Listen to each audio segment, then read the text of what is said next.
Donc, ce présent conseil s'est réuni pour prendre les premières mesures d'application de ce programme.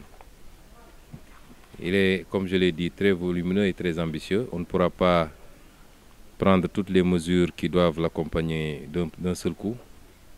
Mais nous avons considéré que par ordre d'urgence et de priorité, nous pouvions extraire les 6 premières séries de mesures que nous avons soumises aujourd'hui au Conseil.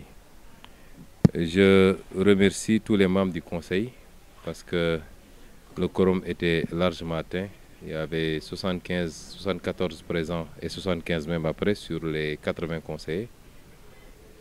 Le travail s'est fait dans une bonne ambiance. Tous les conseillers, indépendamment de leur couleur politique, ont participé, collaboré. Les interventions ont été de très haute facture.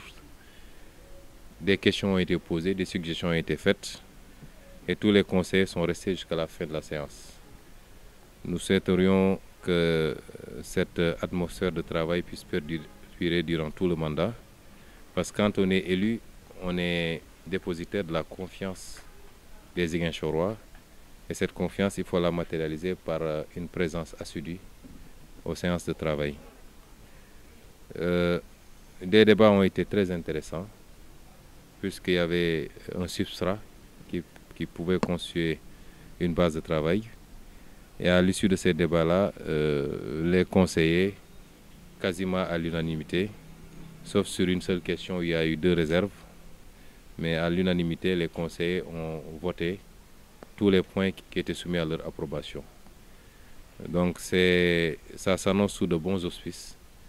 Nous voulons nous mettre au service des Ziguinchorois avec une vision, un programme, beaucoup de volonté et avec les moyens qui sont à notre disposition, mais en collaborant avec tous les partenaires également et en comptant surtout sur l'engagement de chaque Ziguinchorois et chaque Ziguinchoroise. Ce n'est pas une affaire d'Ousmane Sonko. Une fois qu'on aura suffisamment communiqué sur le programme et sur les objectifs, ce que j'attends également en retour des Ziguinchorois, c'est qu'ils s'approprient la question et qu'ils mouillent le maillot à notre côté parce que si ça a réussi pour Ziguinchor, ça n'a pas réussi pour Ousmane Sonko, ça n'a pas réussi pour les membres du Conseil, ça aura réussi pour tous Ziguinchorois, pour que nous ayons la commune que nous voulons, la ville que nous voulons, c'est-à-dire cette ville référence dans tout le Sénégal et dans toute l'Afrique. Si vous vous rappelez, même lors de la campagne présidentielle 2019, c'était à Saint-Louis, devant la statue de Faidherbe, que j'avais dit que si j'étais élu, que cette place ne s'appellerait plus place Faidherbe.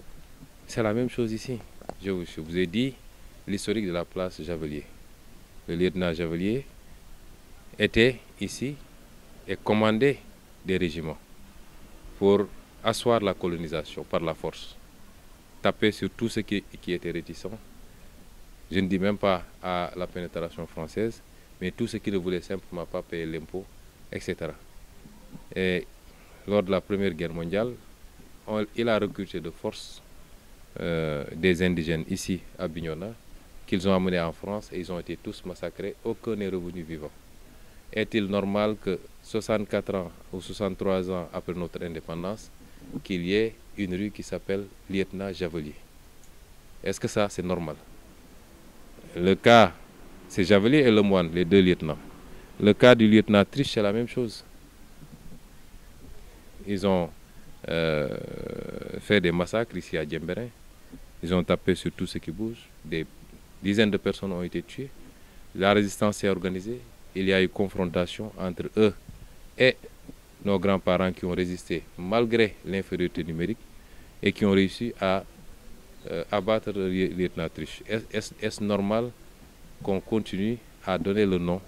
C'était normal que le colon, pour honorer un de ses dignes fils par rapport à sa politique coloniale, leur donne ces noms-là. Mais est-ce qu'il est normal que nous, plus de 60 ans après notre indépendance, nous continuions à laisser ces rues?